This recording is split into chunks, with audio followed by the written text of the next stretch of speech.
কিছু সিকোয়েন্স তো রেখে দেওয়া হয়েছেই পরে পুষ্পা 3-র জন্য। এরপর আর কি, আবার পুষ্পা 3-র জন্য অপেক্ষা করতে হবে। মুভির ইন্টারভালের সময় আমরা আবার চলে গেলাম কিন্তু একটু মজা করার জন্য, কারণ রিশানকে তো একটু ব্রেক দিতে হবে।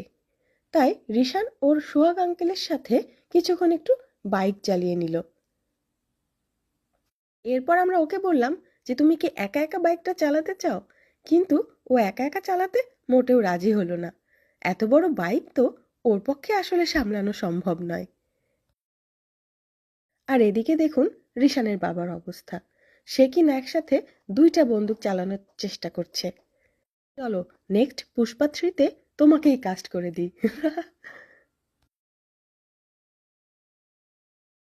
এদিকে বাবার দেখা দেখি রিশানও চলে আসলো একটু গান ট্রাই করার জন্য।